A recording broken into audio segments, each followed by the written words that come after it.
Em 1987, a história do cinema iria mudar para sempre com um filme de terror de baixo orçamento que tinha tudo para ser bem genérico, mas conseguiu se diferenciar. You son of a bitch. Eu estou falando de Predador, de 1987. Um filme estrelado pelo lendário Arnold Schwarzenegger, que nos anos 80 e 90 era conhecido principalmente pelos filmes de ação com temática militar. E quando você começa a assistir o filme de Predador, na verdade desde a capa, dá uma impressão que vai ser isso, mais um filme de ação com temática militar. Já que no começo ele apresenta todos os estereótipos de um filme desse tipo, dessa época, como soldados americanos, brucutus, matando figurantes de países de terceiro mundo. E só quase na metade do filme, com mais de 30 minutos, é que percebemos que Predador não é um filme de ação genérico dos anos 80, ele é um slasher de terror. E considerando o caminhão de slasher que a gente tinha nos anos 80, e mais um caminhão que viria no comecinho dos anos 90, Predador também poderia cair no genérico do slasher de terror. Mas não, ele conseguiu se diferenciar e deixar sua marca pra sempre. E pra mim, o que realmente diferenciou Predador dos outros filmes de slasher de sua época era seu setting, e não se passava numa cidade, numa casa, mas sim numa floresta tropical, e principalmente o seu monstro.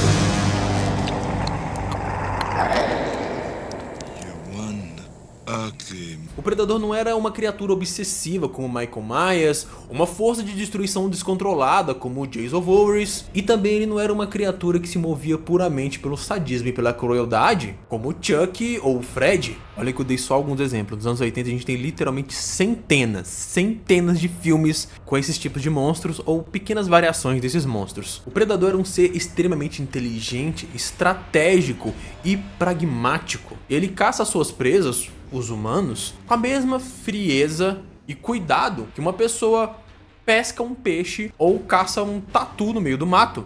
Não tem maldade, apenas frieza. E acima disso ainda tem uma camada meio ritualística, já que o Predador ele não caça para se alimentar. E dá para perceber alguns rituais desde o primeiro filme que também não é puramente esporte. Mas para mim a parte mais legal do Predador é que ele é um ser humanoide, porém muito mais forte que um ser humano, que conseguia deitar facilmente na mão o Dutch, interpretada pelo Schwarzenegger, no auge dos seus 110 quilos, sei lá, de puro músculo. E sua tecnologia tá séculos à frente de qualquer tecnologia humana, exigindo do protagonista muito mais do que força bruta, mas sim observar o monstro, aprender seus padrões e bolar uma estratégia inteligente para counterar ele. E no final, o próprio Predador se coloca propositalmente em desvantagem para fazer a batalha ser mais gloriosa, já que é na dificuldade que vem o mérito. Mas apesar que a franquia Predador tem 5 filmes lançados e 2 crossovers com a franquia Alien, esses filmes sempre focaram muito na caçada em si e nunca deram muito espaço para desenvolver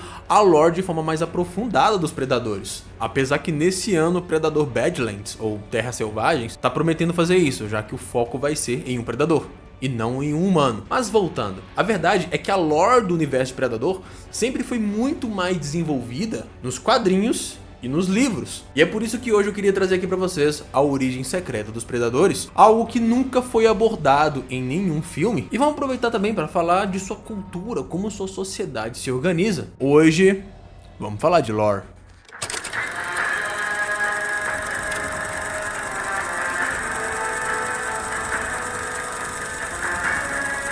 Para começar, você tem que entender que o Predador não é um indivíduo só. É o nome que a gente dá a toda uma raça alienígena chamada de Yautja, ou Yautja, ou Yautja, ou Yautja.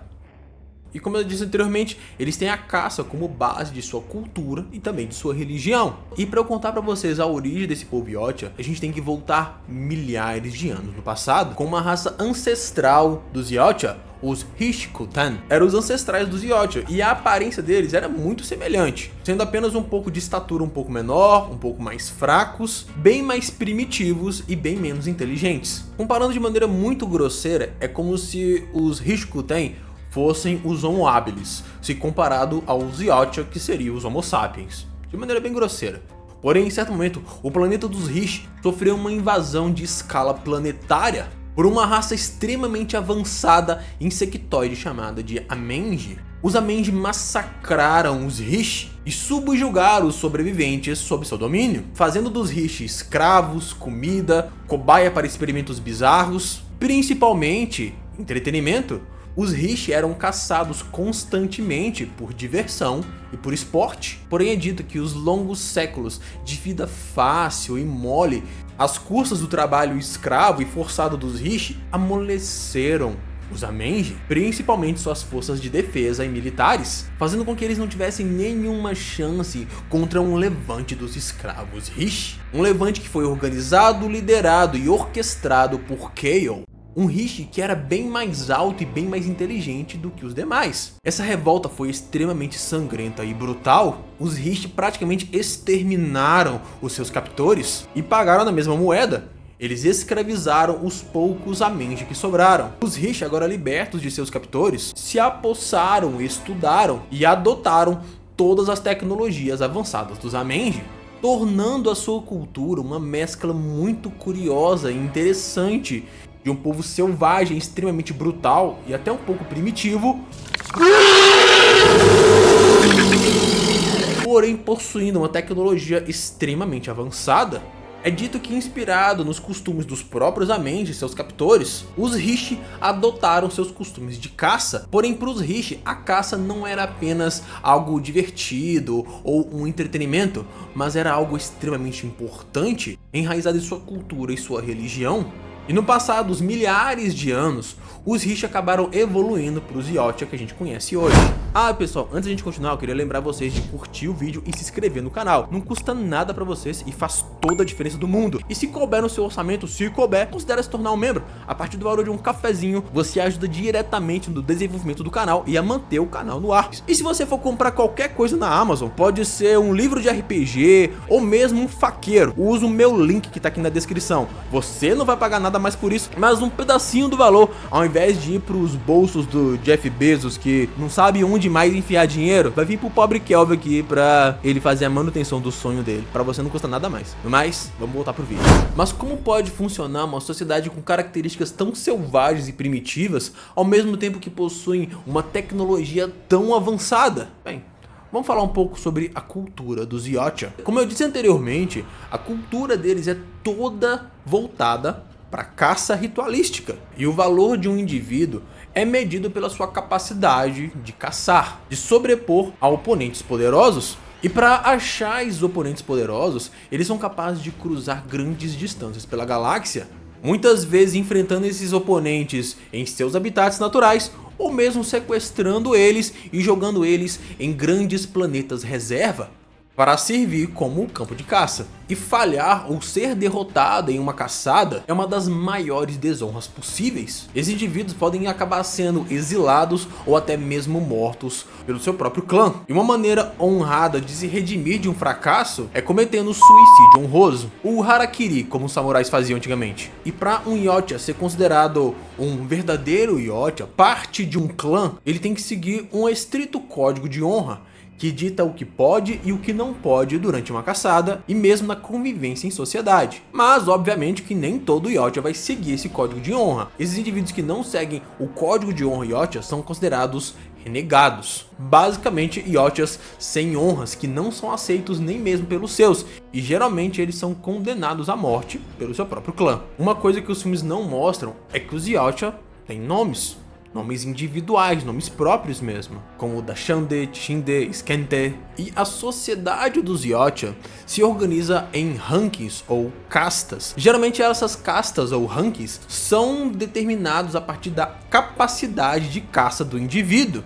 O primeiro ranking na sociedade deles são dos Unblooded, ou não sangrados, que é composto pelos indivíduos mais jovens que têm nenhuma ou quase nenhuma experiência de caça. E geralmente quando eles caçam em grupos acima de 15 ou 20 indivíduos, e sempre sob a supervisão de um líder. E por não terem habilidade ou experiência suficiente, não é permitido a eles caçar um xenomorfo, porque caçar um xenomorfo é um dos rituais básicos para se tornar um verdadeiro Yotia. E os não sangrados são restritos de diversos privilégios, como por exemplo, eles não têm direito a um quarto só para eles. Eles são obrigados a compartilhar seus alojamentos com dezenas ou centenas de não sangrados. assim como os equipamentos e armamentos disponíveis a eles é completamente restrito. Eles têm acesso apenas às armas mais básicas do arsenal Yautja, geralmente armas brancas inclusive. Aí temos os Youngblood, ou sangue jovem, que ainda são Yautjas jovens, porém que já completaram seu treinamento básico. Geralmente os sangue jovens caçam esquadrões de 3 a 5 indivíduos e geralmente eles vão caçar uma presa extremamente perigosa para se mostrarem dignos de receberem o título de Blooded, ou sangrados. E geralmente essa presa extremamente perigosa são os xenomorfos. O sangue jovem que consegue com sucesso caçar uma presa extremamente perigosa vai usar o sangue da presa para marcar seus corpos, geralmente o xenomorfo, porque o xenomorfo tem um sangue ácido e a marca vai ficar visível. Quando um Yautja se torna sangrado, se torna blooded, ele se torna finalmente um verdadeiro indivíduo com verdadeiros direitos, deveres, privilégios na sociedade Yautja. Como a partir desse momento, as fêmeas começam a olhar para ele como um forte candidato a reprodutor. E outros papéis na sociedade Yautja começam a ser disponíveis para ele, desde papéis militares até papéis de auxiliar no treinamento dos Yautjas mais jovens, dos não sangrados. Alguns Yautjas, alguns predadores do rank sangrado, do rank blooded, podem continuar seu treinamento com os predadores ainda mais experientes. Mesmo que não seja obrigatório, eles podem continuar aprimorando suas habilidades, suas capacidades físicas. Nesse caso, ele vai se tornar um predador elite. Um Yautja elite é considerado o ápice da sua raça em termos de habilidade, de caça, de combate. Dizem que apenas um predador elite é capaz de caçar dezenas de xenomorfos, dezenas de humanos ou mesmo as rainhas xenomorfo, as rainhas alien. Como também é dever deles caçar os Bad Bloods, os renegados, os outros predadores que se viraram contra sua própria raça. Como eu disse, eles são o ápice da espécie em termos de força física, de preparo, de habilidade, de capacidades militares e de caça. Acima dos elites, aí a gente tem os líderes. Os líderes são predadores experientes, geralmente elites, que são selecionados ou se voluntariam para treinar os predadores mais jovens, os Youngbloods ou até mesmo os Unbloodeds. O jeito de treinar os mais jovens vai variar drasticamente de líder para líder. Alguns líderes vão enfocar mais o treinamento de seus pupilos em mais uso de equipamentos, mais estratégia, enquanto outros vão valorizar muito mais a imponência física, o combate direto, e obviamente isso vai influenciar que tipo de predadores os seus pupilos vão se tornar quando ficarem mais velhos. Acima dos líderes temos os anciões, que são os predadores mais velhos, mais sábios. E muitos deles acabam se tornando os líderes de clã. Um líder de clã é a autoridade absoluta em um clã. Falando brevemente, um clã é como se fosse uma casta, como se fosse, entre muitas aspas, uma família. Nessa família, nesse clã, nesse braço aqui, os líderes de clã geralmente são a autoridade máxima. E eles não são só autoridade, mas eles também são responsáveis pelos integrantes de seu clã. Então quando um indivíduo quebra o código de honra Yautja, é o líder do clã que vai decidir o que fazer com ele. Se ele será exilado, executado, ou até mesmo será mandado em uma caça corretiva. Uma caça extremamente perigosa que, caso se ele sobreviver, ele poderá ser considerado redimido e será reintroduzido na sociedade. Acima dos anciãos / líderes de clã, a gente tem os ancestrais. Os ancestrais são os predadores mais velhos de toda a sociedade predadora. Eu tô falando aqui de indivíduos com centenas de anos de idade, alguns chegando na casa dos 1000 anos. São os mais sábios e mais experientes de toda a sociedade e são responsáveis por criar as leis de toda a sociedade Yautja. Pelo que eu li, geralmente os ancestrais não caçam mais, a menos que sejam situações extremas, como a criação de uma rainha predalien. Sim, uma aberração híbrida de xenomorfo, um alien com um predador, que é capaz de parir outras aberrações que são a mistura de xenomorfo com predador. E por último, no topo da sociedade Yautja, no topo da sociedade predador, está a matriarca.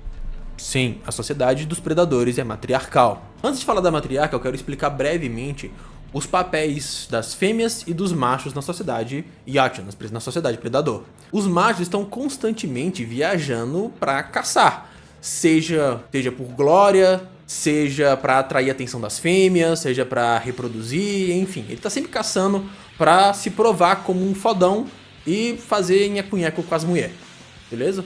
Enquanto os machos estão viajando pra caçar e tal, as fêmeas geralmente ficam nos planetas. E as fêmeas são autoridades máximas nos planetas. A matriarca é a autoridade máxima em Yautja Prime, que é o planeta principal e o planeta berço da raça Yautja, da sociedade Yautja.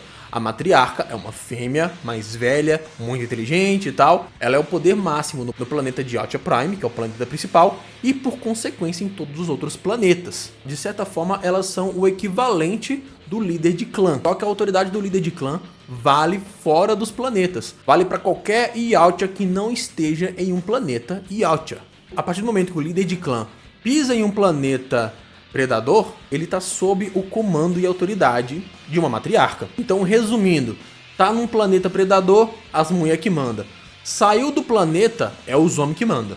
Então é tipo o ser humano, o homem só manda quando tá longe da mulher. E aí pessoal, vocês gostaram do vídeo? A lore de Predador, apesar de não parecer, ela é bem profunda e tem bastante coisa. Por isso que eu decidi pegar um tópico específico e transformar num vídeo. No caso, é a origem e a cultura deles. Mas se vocês quiserem, eu posso trazer aqui mais coisa, aprofundando ainda mais. E pra falar a verdade, fazendo o comecinho desse vídeo, eu fiquei com uma vontade de fazer vídeos revisando os filmes, dando a minha opinião, interpretação e visão de cada um dos filmes da franquia. Desde Predador 1 até chegar no que vai sair, né? O Predador Badlands. Ou até mesmo falar dos quadrinhos. Fica a critério de vocês. No mais, eu agradeço a companhia de vocês e até a próxima.